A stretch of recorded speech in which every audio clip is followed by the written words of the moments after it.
And then not only do you volunteer, you've got to know what you're talking about. And I'm not by no means an attorney, so we hire attorneys. You know how attorneys are. They talk fast and they charge you by the minute. So you got to pick everything up, and it's a little rough. But the blessing of this whole association, there's two young men that got a lot of experience. One is Rudy Martinez. He was the Santa Fe city director of the whole city of Santa Fe. So he did when it was PNM. So this guy, he is the brains. The other brains is Gil Tercero. He was the county manager for 9 years, and he was there when we acquired that 39 acre feet. And when we acquired the 39 acre feet, he called it a conflict of interest, and I got thrown in as president. And that's when he was throwing the papers in the trash, and I was pulling them out of the trash, asking this guy, "What are you doing? What are you getting me this job for?" He had to pull out, and I was the next one to come in, and pretty much that's how I fell in. And it wasn't a good thing. And I fell into the board because I became a member. My dad kept telling me there's only one membership left. And he went and bought it for me because I told my dad, I don't need water. I just got married. So I went to the meeting to see what it was all about that my dad went all those years for. I sat in the front row. Gil Tercero also, just my dad made him buy the other one from my grandmother because she had passed. So we sat there and we got voted into the board. And that's how we fell into the board, because we sat in the front row. So we never sat there. Watch out where you sit. So pretty much that's what I got with the water. How many people are there in the board? There's 5 of us. And Wow, okay. there's we have an accountant and we have an operator.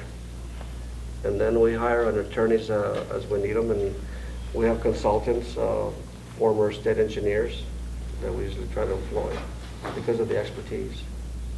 So narrowing it down more, your role as president. I'm sorry? Your role as president of the board, what exactly do you do in terms of how you lead the other people? Do you contact people, top dogs that you were talking about? Or is it... Pretty much I'm the contact person. When I run the meetings, I give everybody the position to follow up with their expertise. If someone's in there and they have no expertise on that, I'll do it myself, and I'll have to study, and I'll find out for myself exactly what it is. And if worse gets to worse, my wife was a researcher, so my wife will research it for me. My job as president is to organize meetings, special meetings. I contact the big dogs. I go to meetings and find out issues, and I appoint board members to do their jobs as I see. I chair the meetings, I make the agendas, and I organize everything.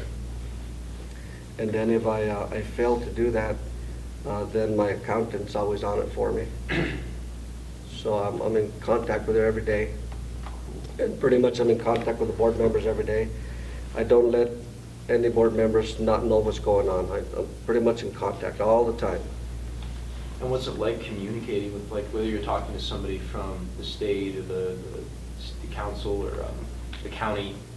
Do they listen to you? Are they kind to you, or is it difficult to like get past that barrier? Well, when I first got in as president, we went to the EID, and we were talking to the director there, and we told him that we needed money. And when they saw us walk in, they started laughing. They really laughed, and I was wondering what they were laughing at. And they said, "You guys are $39,000 in arrears. You haven't made an engineer report for the last year. You haven't made water conservation reports. You haven't even done corporation commission reports. And you guys are in arrears with your membership collection, almost $8,000. And you owe us $240,000. So what do you guys want? You haven't even paid us." That was a former board. I came in. The former board was there for about 6 years, and they almost collapsed the system. Wow.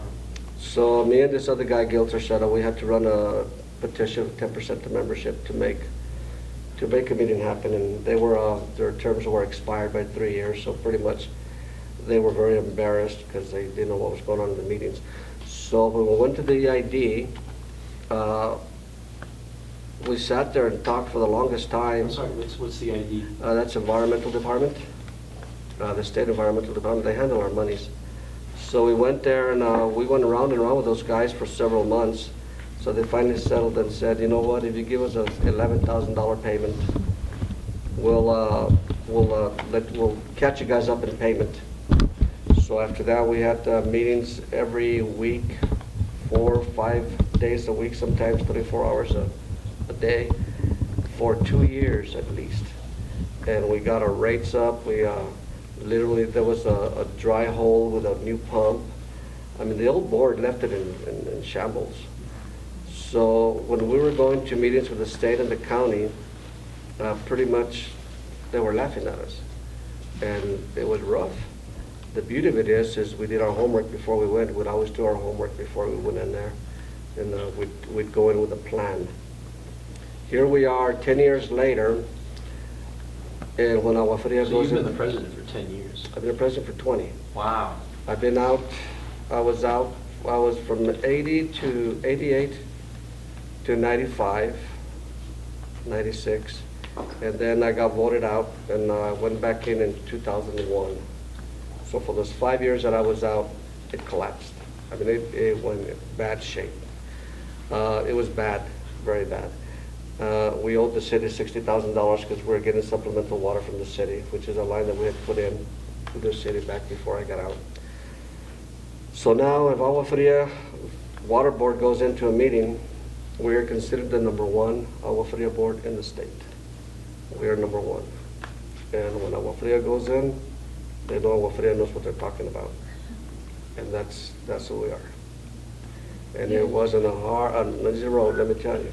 I'm sorry, you mentioned a few times that the system was collapsing, or what does that really mean?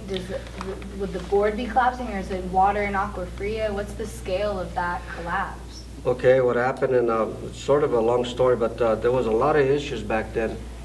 There was an issue called the traditional historical. My wife, myself, and Gil Tercero were pretty much a team. He's my first cousin. There was another lady called Tamara Lichtenstein, Neil Knott, Dolores Durnell, Frank Tercero. We formed the Traditional Historical Community back in 1994, 93. We were the first traditional historical community status in the country. And we did that. And as it was going on, we wanted to incorporate our village. So what was going on, internally a lot of people didn't understand what this meant. And developers, realtors, decided that they were going to cause a division. So they did cause a division between a lot of families. And this also involved the Agua Fria Water. So because the Agua Fria Water board was also the board for the traditional historical. Part of the board, slash half. So we were working in as a team because we wanted the water board to be involved. We wanted the Agua Fria Village Association to be involved. And we were forming the THC. And we're making new borders. So our borders were really big. They were from Cerrillos to 599 all the way to La Tierra and all the way to Mace Road. So it was a big THC border. So what was happening then, the developers and the realtors and the politicians again, they didn't want to form the THC. The reason being is because development was going to halt in that zone. And they were convincing people that if the THC was formed, that they were going to have to build homes in the fashion of the existing cultural houses already, like downtown Santa Fe, which was false. They also lied and said that the THC committee, which was us, was also going to bring water acequias actively back in the village, which we know wouldn't happen anymore. So a lot of lies went on. So election time came up, and I was going to be running for president again. And they railroaded the meeting. They got their candidates, and they brought a lot of people. These are my own relatives, mind you. And these are relatives I was getting water for. I had just presented 22.5 of acre-feet of water for people that had no water, and those same people, just to show the ignorance, voted me out. So it doesn't make sense. I mean, there's a lot of stories like that. So I should write a book, is what I should do. So what happened is I got voted out as president, and my other cousin got voted out as vice president, and the guys that stayed in there were the guys that were opposed to the THC. So when they were opposed to the THC, I think their feeling was that if they collapsed the water, that maybe the THC would not be functionable. And then the THC went through, but the corporation vote never went through, because on these county meetings where we were supposed to go and literally just present a formality of a consensus report of the THC area so that we could have an incorporate vote. These people brought in a mob. There was developers, there was realtors, there was people that we didn't even know in the meeting that were yelling and cursing, and pretty much they ran the county commission meeting. And my friend Senator Rodriguez at the time was a commissioner. She was mocked and laughed at by some of my relatives. And it was a very, very dirty meeting, something I had never experienced in my life. I mean, literally, I was being cursed by Italians outside in Italian. And a lot of these people came from the East Coast, from Connecticut, New York. They were the ones that wanted to develop the area where the THC was, and we were fighting them because they were going to run over us. And our properties were going to be dissected. And we were in a place that was called urban, with no government to represent us. The city wouldn't represent us, the county wouldn't represent us, and we were called no man's land. So therefore, we were unrepresented, and our properties were going to be taken, and they had already dissected some of it. So as I was saying, the strips were long, right? So when that was going on, during the Agua Fria Village Association, which was very strong, but because the Agua Fria, I got voted out, this other association started falling apart, and I stayed involved in that, and I became the president of that for that reason. Because my relatives that were presidents and vice presidents, their homes were getting shut up. Literally, they were shooting, even my shop got shot up too, literally shooting them up. And a lot of them just pulled out and decided, you know what, this is crazy, man. Why should I represent something that people don't even want? And they're shooting bullet holes through my windows. So there was a handful of us that stayed in the association. And by this time I was out of the Water Association.